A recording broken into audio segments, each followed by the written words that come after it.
Hi everyone, welcome everyone. Wow, what a nice crowd for the beginning of the summer in the great heat, but I'm glad you all joined. Friends, we're going to be doing a series over the summer, the Monday nights that I'm here, which hopefully will be most of them, but not all of them.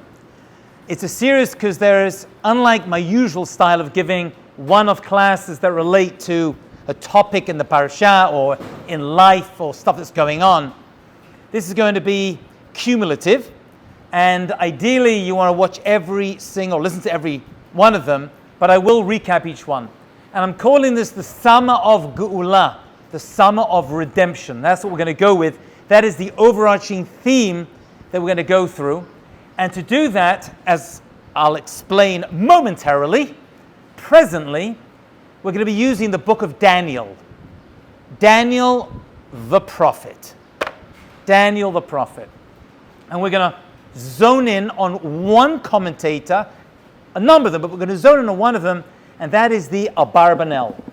The Abarbanel, who lived in Spain. He was an advisor to Ferdinand and Isabella, Yamach Shemam, and he was offered to stay in Spain, but did not want to have his people, his congregation. He was a rabbi as well as an accountant, obviously, for these people.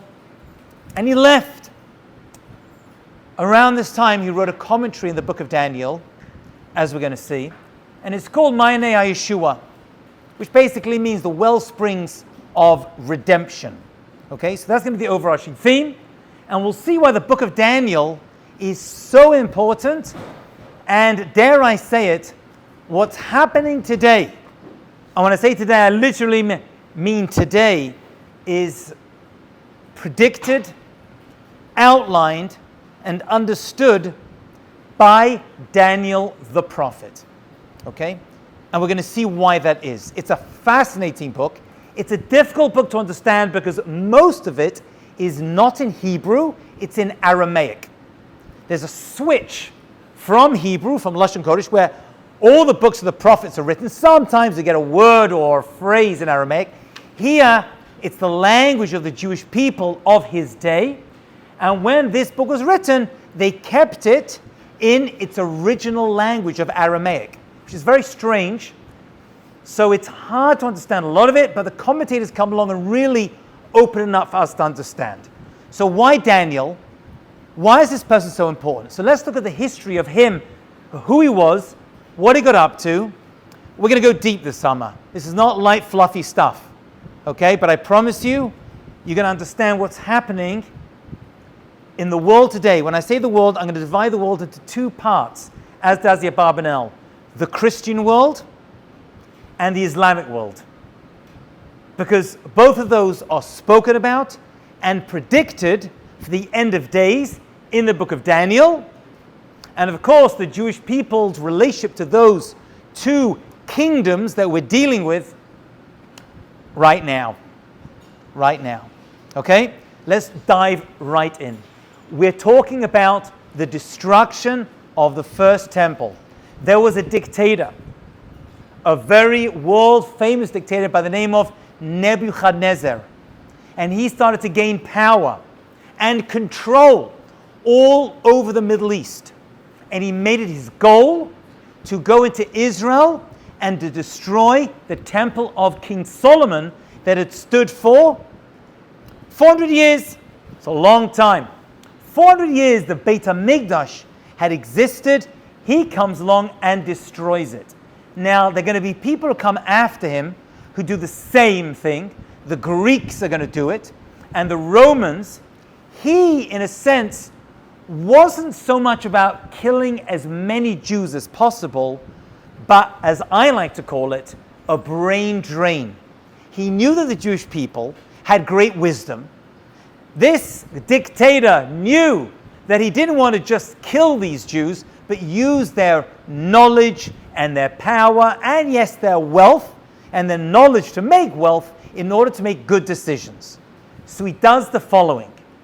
He kidnaps hundreds of young Jewish boys and schleps them out of Israel into Bavel. Babylonia, modern-day Iraq.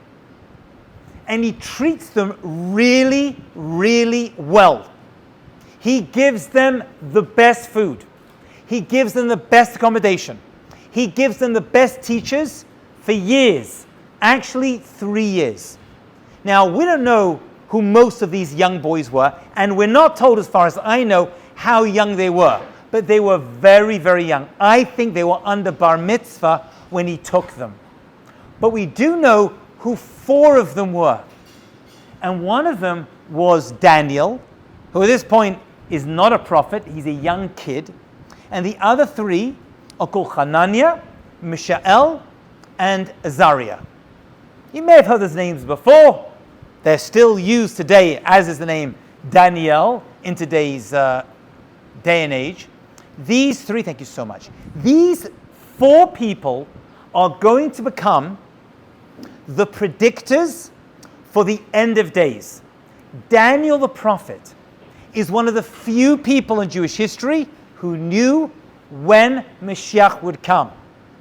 Not only that, he also knew, this is how great and unbelievable he was, as I'm going to prove to you very clearly, he also knew what was going to happen that was going to lead up to the arrival of Mashiach.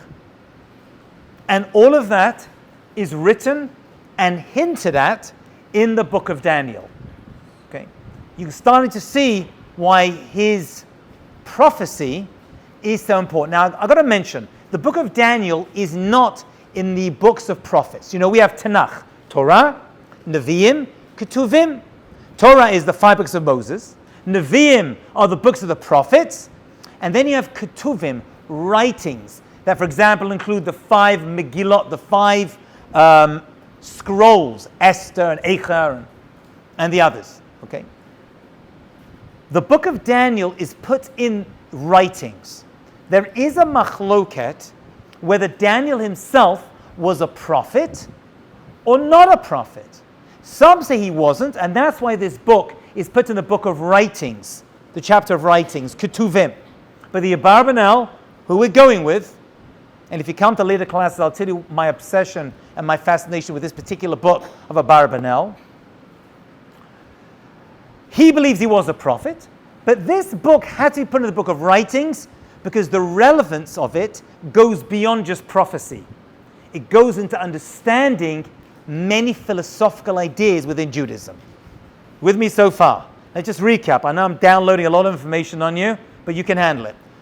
Nebuchadnezzar comes, destroys the first temple, knocks it down, exiles many people, grabs a whole bunch of young kids and says, I'm going to train you. I'm going to feed you the best food.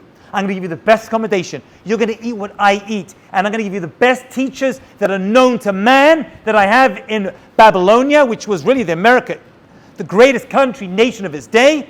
And you're going to become my best advisors. 4 of them are pulled out and they are put inside the environs of Nebuchadnezzar.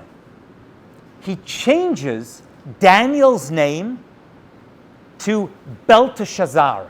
Not Belshazzar, that's somebody else, but Belteshazzar. Why? Because that's a name of his God. Small g. He saw in Daniel something that no one else could see, and he changed his name to the name of his God. It's like, I don't know, kidnapping a kid and saying, you're now Jesus.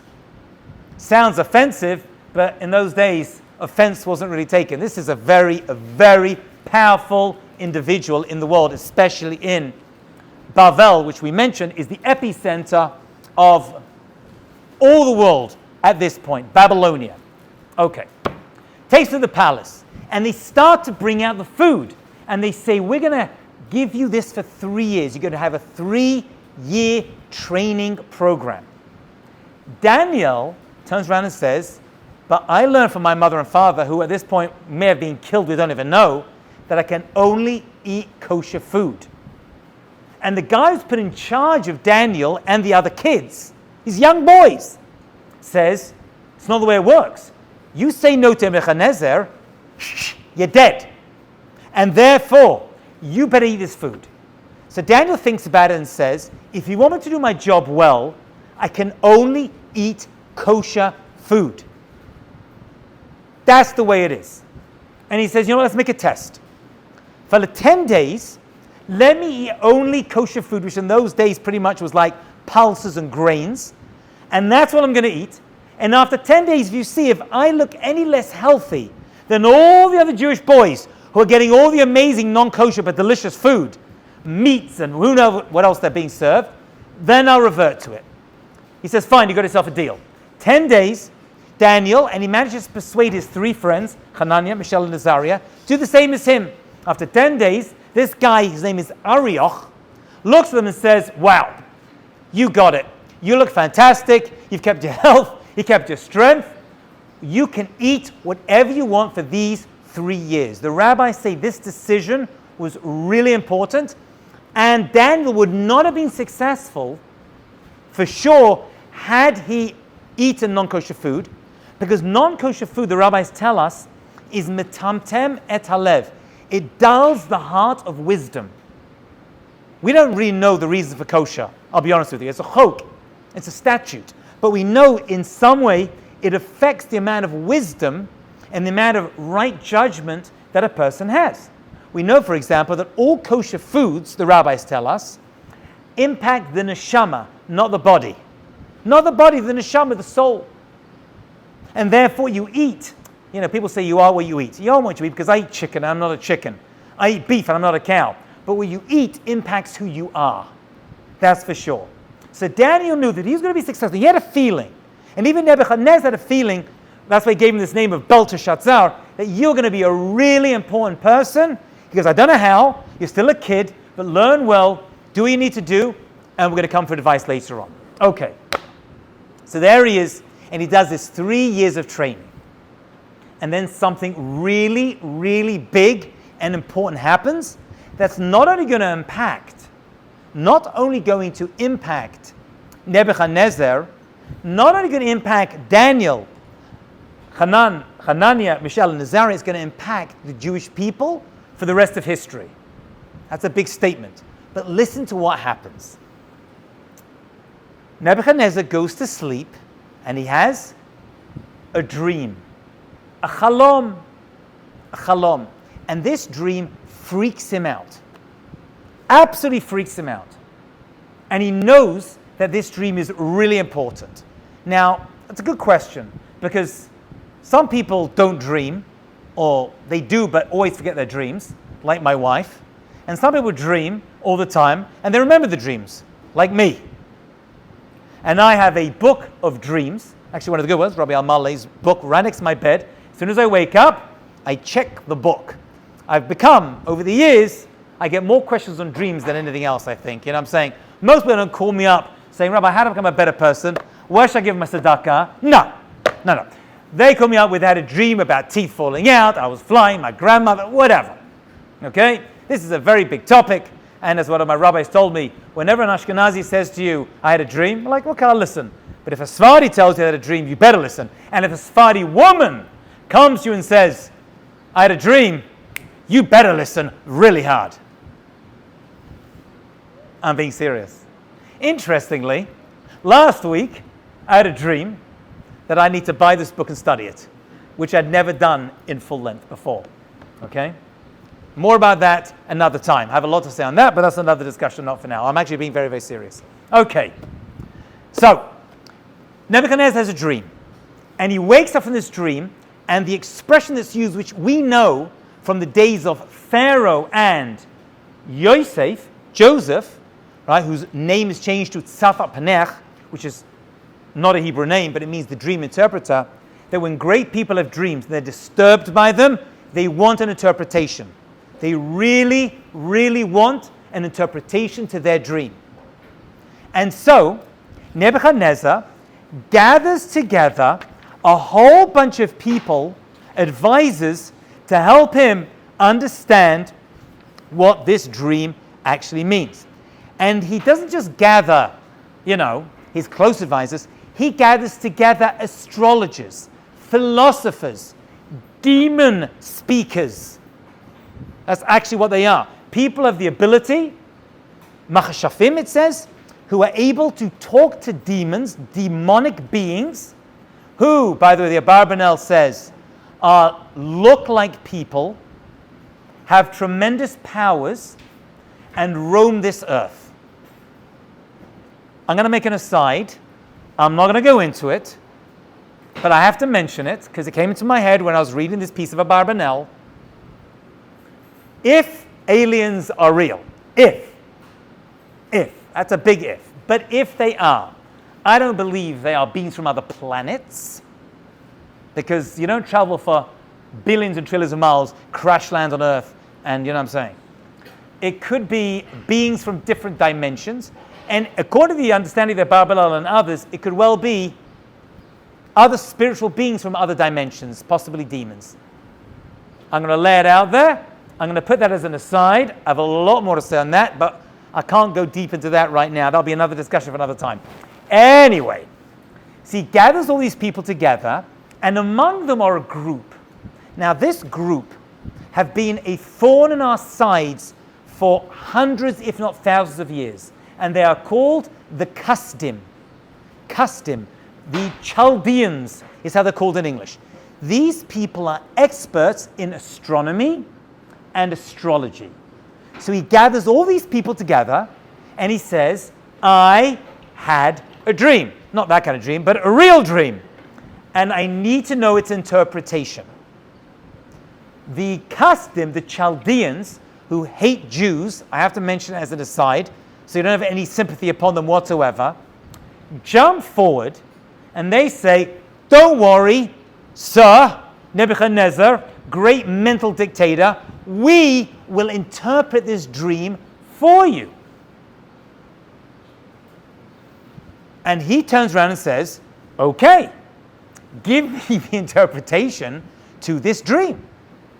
And they're like, well, tell us what the dream was. And he says, no, you have to tell me the dream I had and the interpretation. Whoa. Now, this isn't good, because interpreting a dream is one thing, but telling someone else what their dream is and giving the correct interpretation is a big deal. Now, they start to think among themselves, and they're like, why is he not telling us the dream? It must be that he's nervous that if we interpret the dream in a bad way, it's going to impact him badly. What's this based upon? It's actually based upon a very famous teaching in the Gemara, or the Gemara speaks about it, that the interpretation you give a dream actually becomes its manifestation. Chalom holech achar pitrona. A dream follows the interpretation. The way you interpret a dream impacts what its meaning becomes. Actually, the word for a dream in Hebrew is a chalom, which is a dream. But it's related to another word, which is a chalon. What's a chalon? A window. Because it's a window into who you are and into window to what could be. So you've got to make sure that if you do get your dream interpreted, you go to a person who knows their stuff. And there's actually a story about a guy called Bar Hadaya in the Gemara in Berachot, who interprets dreams and will give you a favorable interpretation if you pay him. And if you don't pay him, he gave a bad interpretation, and it always followed exactly what he said. And it was a big problem for the people he was interpreting for. The guy he was interpreting for, I think it was Rabbah, ends up losing his wife, his kids, his money. It's a terrible life because this guy Bar Hadaya kept giving him bad interpretations.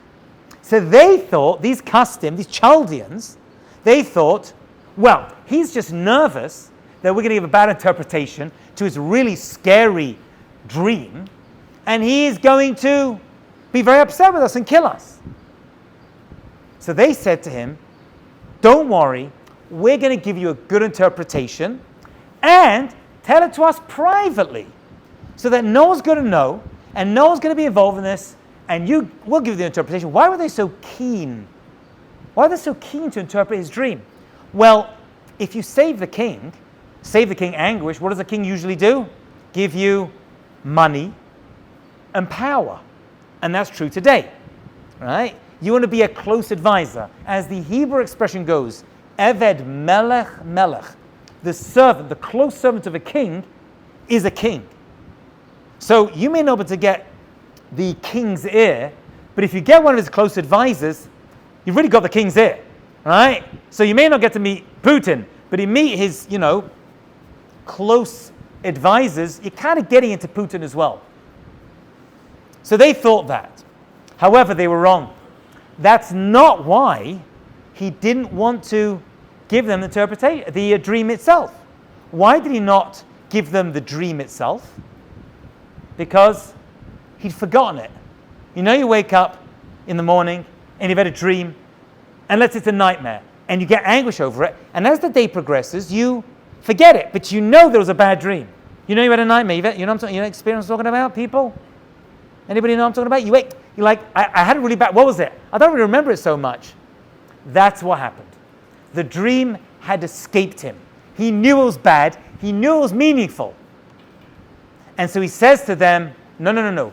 Give me the dream. And they fight back. No, just tell us the dream. We'll interpret it. Backwards and forwards. And he says, if you don't give me the dream and interpretation, I'm going to cut you up into bits, scatter your flesh, if you don't give me the dream. But if you do give me the dream and you give me a good interpretation, I'm going to make you richer beyond your wildest dreams.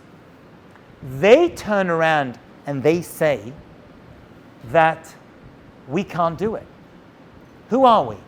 Like Acharon?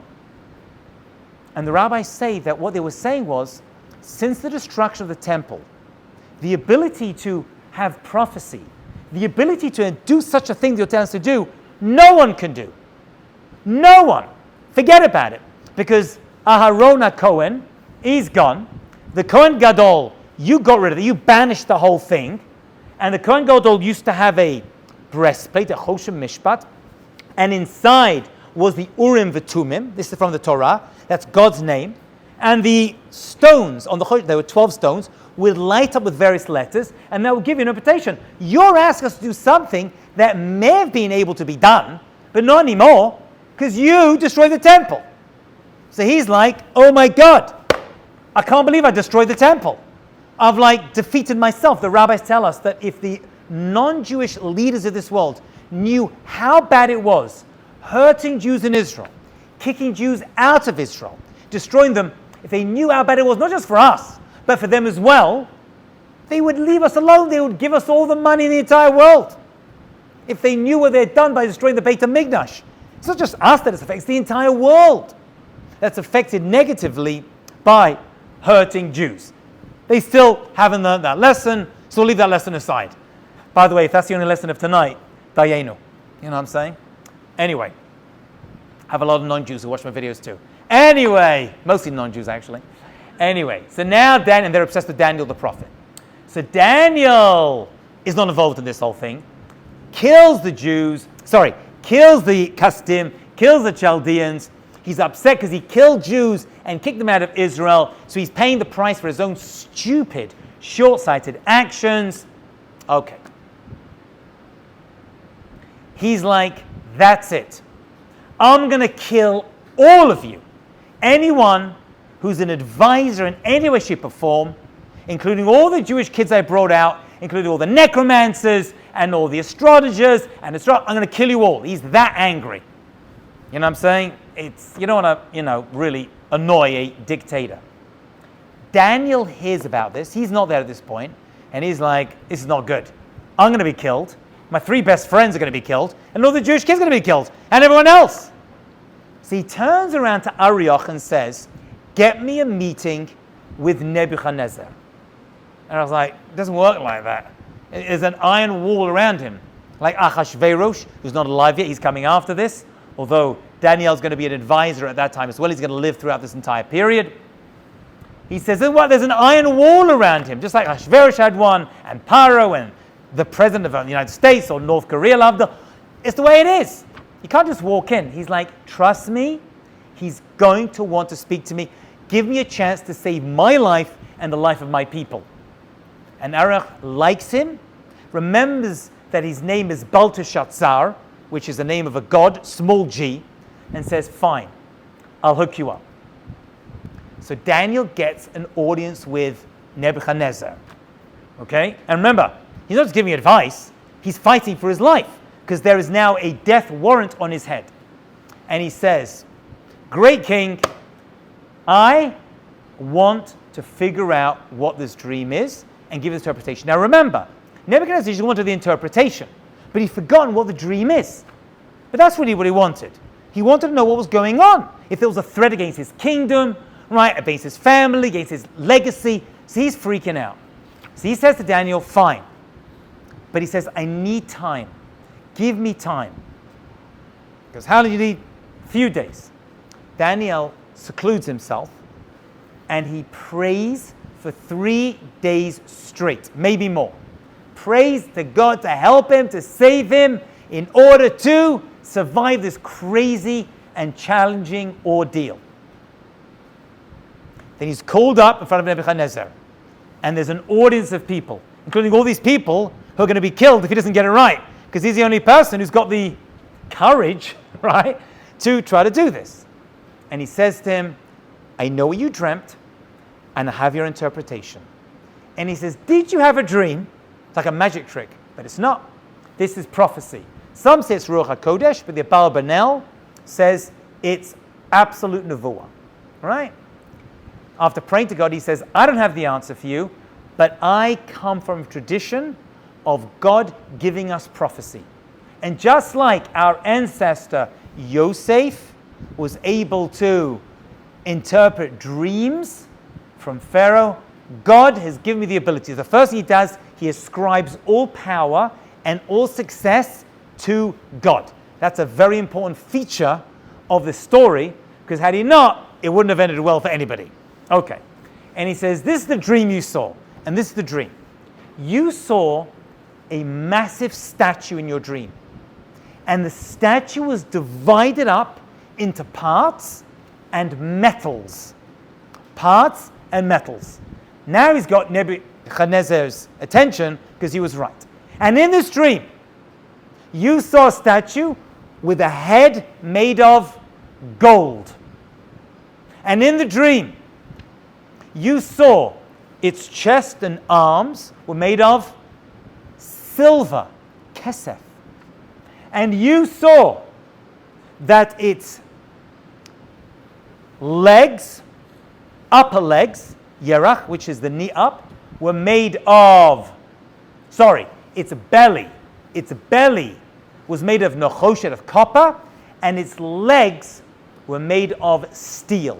Okay, so we have gold, silver, copper, and steel legs.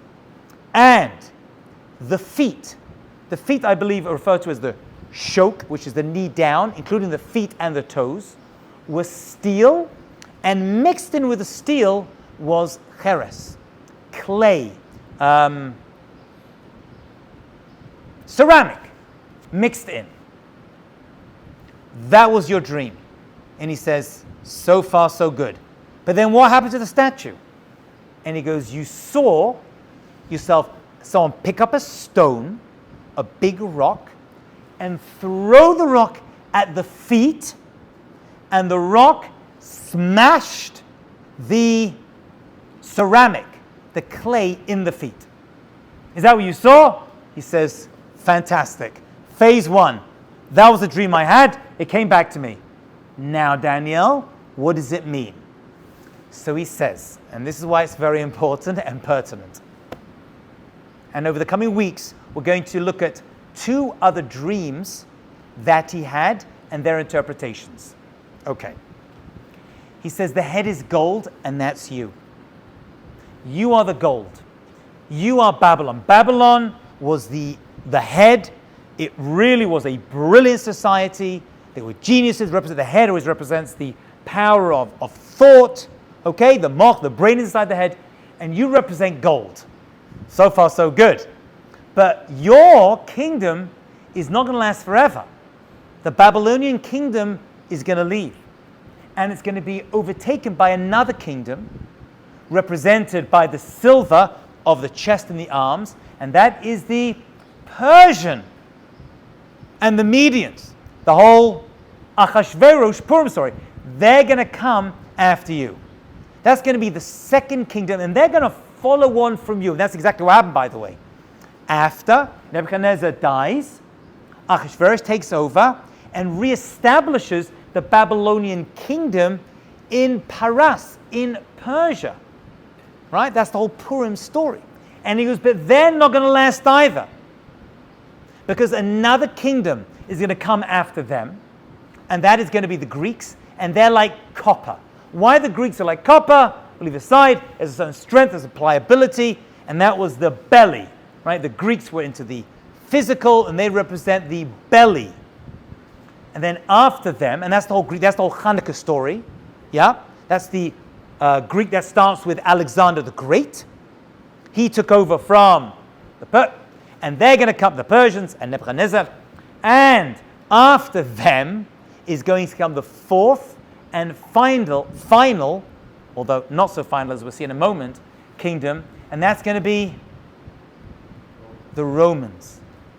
And the Romans are like iron, right? They're tough, steel.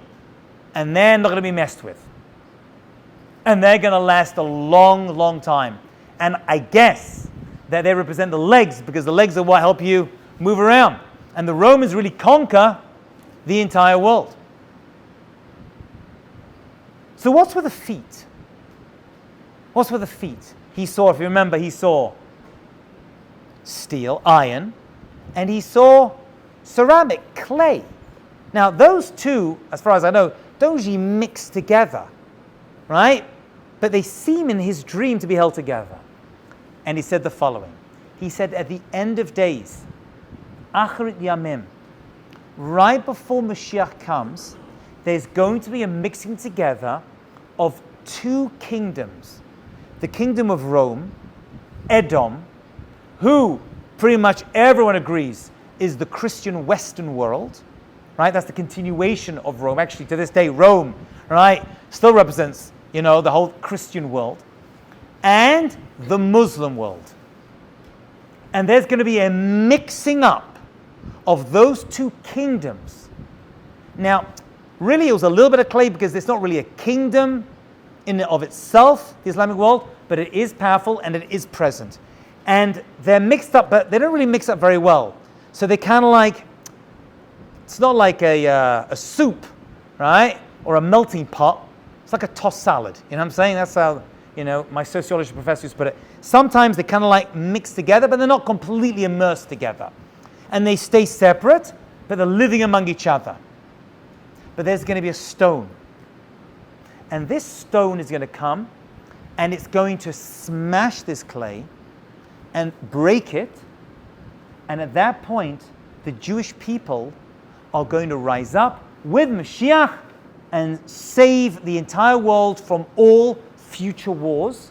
And the Jewish people, after thousands of years of being in exile, are going to finally come on top, and there's going to be peace throughout the entire world, and everything's going to be great. That's the interpretation he gave to Nebuchadnezzar. Nebuchadnezzar loves this interpretation. He got the dream right.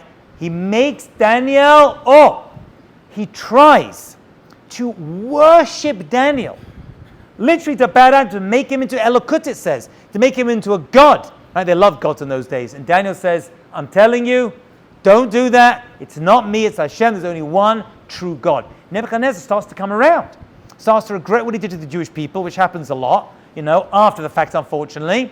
And starts to give him a lot of money and power, just like Yosef at the time of the Egyptian exile that we went through. Okay. This stone, I want to talk about the stone, and we're going to finish with this because I don't want to do more than 35, 40 minutes, but I'm going to pick up on this a little bit later. This stone says the Abarbanel appeared before. Where did it appear before? In history. Someone took a stone after a certain event and made a mizbeach, an altar, out of this stone. So it actually existed. Nebuchadnezzar saw a vision of a stone, and he saw it smack. But there was a stone somewhere in history. And where was that? Yaakov, Jacob. So we're going to have to fold Jacob into the story because he's a very important part of Jewish history from its beginning right through to its end. Why Yaakov? Why Jacob more than his father Yitzchak or Abraham? Why was he privy to information that is relevant to the end of days more than his father or grandfather? And the answer is because Yaakov is going to represent Galut, exile. Listen carefully, this is very, very important. Okay? Because we're going to revisit Yaakov again and again and again. Now, the word Yaakov actually means Akev, heel, heel. How did he get that name? Anybody remember? So, right, he held on to his brother Esav's heel as they were coming out of the womb. What a strange story. Why do I care he's holding on to his heel? And why would he get the name heel? Why would he call him that? Why is that important? Right? Had he been coming out holding his ear, he would have been called Mr. Ozen. I don't even get it. Right? It makes no sense. So the answer is because this is all about the end of days. At the end of days, Esav are going to leave, and Yaakov is going to be successful on the heels of, it works in English, on the heels of Esav. Esav, which we said represents the fourth exile, they're going to go down. Esav is eventually going to be humbled, and then Mashiach is going to come, and Yaakov's going to run to represent that. Why Yaakov? Why is he Mr. Redemption, Mr. Exile and Redemption? Because he was the one who all his kids become the future of the Jewish people. Avraham had a Yishmael. Yitzchak had a Esav. So only Yaakov is going to represent the entire Jew, because all of his kids came out great. Now watch carefully. This is very important. Yaakov, if you remember, has to run away from Israel, and Esav chases him out. Sound familiar? It's going to happen again and again and again. He leaves, and he goes and lives with his uncle. Who knows that Torah? Lavan.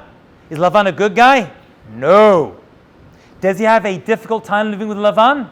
Yes. Extremely difficult time. But is he successful? Very much so. He marries his wives. He has all of his kids. He becomes extremely wealthy at the expense of Lavan. And after leaving Israel poor and broken and shattered, running away from Esav, he returns with great success, with money, with wealth and respect. We, his descendants, were kicked out of Israel, went into Galut 4 times. We become successful outside, and then we are going to return like Yaakov returned to Israel. It's a portent of the future. We're going to return, we are returning, Baruch Hashem, with our great success to the land of Israel. So we're following Yaakov's pattern. Yaakov represents Galut, exile, and Geula, redemption. But he has a dream. And in that dream, he sees a ladder. And on this ladder, he sees angels, Olim v'Yorim, going up and going down. Remember that whole story? He sees 4 angels. And these 4 angels represent, that's right, the 4 exiles of Jewish history. Bavel, Nebuchadnezzar, Mr. Gold. Persia, Paras, silver. Copper, which is the Greeks. And steel, which is the Romans. Right. And he sees it. Do you remember how he slept that night? He slept on a rock. Remember that whole thing? There were 12 rocks, and he formed them into one. And then he took that rock, and he made it into an altar, a mizbeach for the future. 12 rocks, unified, sleeps on it, and he puts rocks around him, takes that rock, and makes a mizbeach out of it. That's the rock that Nebuchadnezzar saw in his dream. But what did it destroy? What did that rock destroy in Nebuchadnezzar's dream? The clay, the ceramic, and it smashed it. Didn't smash the head, didn't smash the body, didn't smash the stomach or the legs. It smashed the... Say the rabbis, at the end of days, there's going to be a 5th exile, very short, very painful and difficult, and it's going to be mixed in. It's going to be mixed in. Some say the exile's not going to only involve the Jews. The Abarbanel says the final war of Gog and Magog, that is the feat that Nebuchadnezzar dreamt about, that Daniel interpreted, that hit the dog, that killed the cat, right? That final was actually the war of Gog and Magog. That's going to be the war of the Christian world against the Islamic world, with the Jewish people featuring in Israel, around Jerusalem, which we're seeing today. That's going to be the final battle. Interestingly, the prophet Ezekiel tells us a number of nations involved, and the major one is Paras, that we know about. Paras, which is modern-day Iran, which is going to be the entire Islamic world. It's going to come against the Jewish people. That, my friends, is the first dream of Daniel, that Daniel interpreted, that Nebuchadnezzar had. Next, well, maybe not next week, I won't be here next week, but next session will be in 2 weeks. We're going to look at 2 more dreams that Nebuchadnezzar had, that Daniel interpreted, which will give us even more specific details about the 4 exiles and then the 5th and final exile that we are in today, right before Mashiach comes. We shall stop over there. We did a lot tonight. Thank you all very, very much. Any questions on anything we discussed this evening? Yeah. This is the 5th one? We are in the, I'm going to show you over the coming weeks that I'm here. We are in the 5th. It's like a little bit of the 4th, because a little bit of iron, and it's the 5th one as well. It's a mixture. We are going from 4th to 5th, but really we're in this final 5th one. The final 5th one that's going to come and redeem us. Yeah. Yeah. It's a much more difficult question, but if you could just answer short. Yeah. You have to go into detail. You said you're studying, you're giving the opinion of the now, right? Yeah. Do most Mepharshim follow this? Nope. interpretation? Nope. He's not radical, right? They bring him down. The Malbim has a lot to say on this. I've written many more for the Radak. You got Rashi.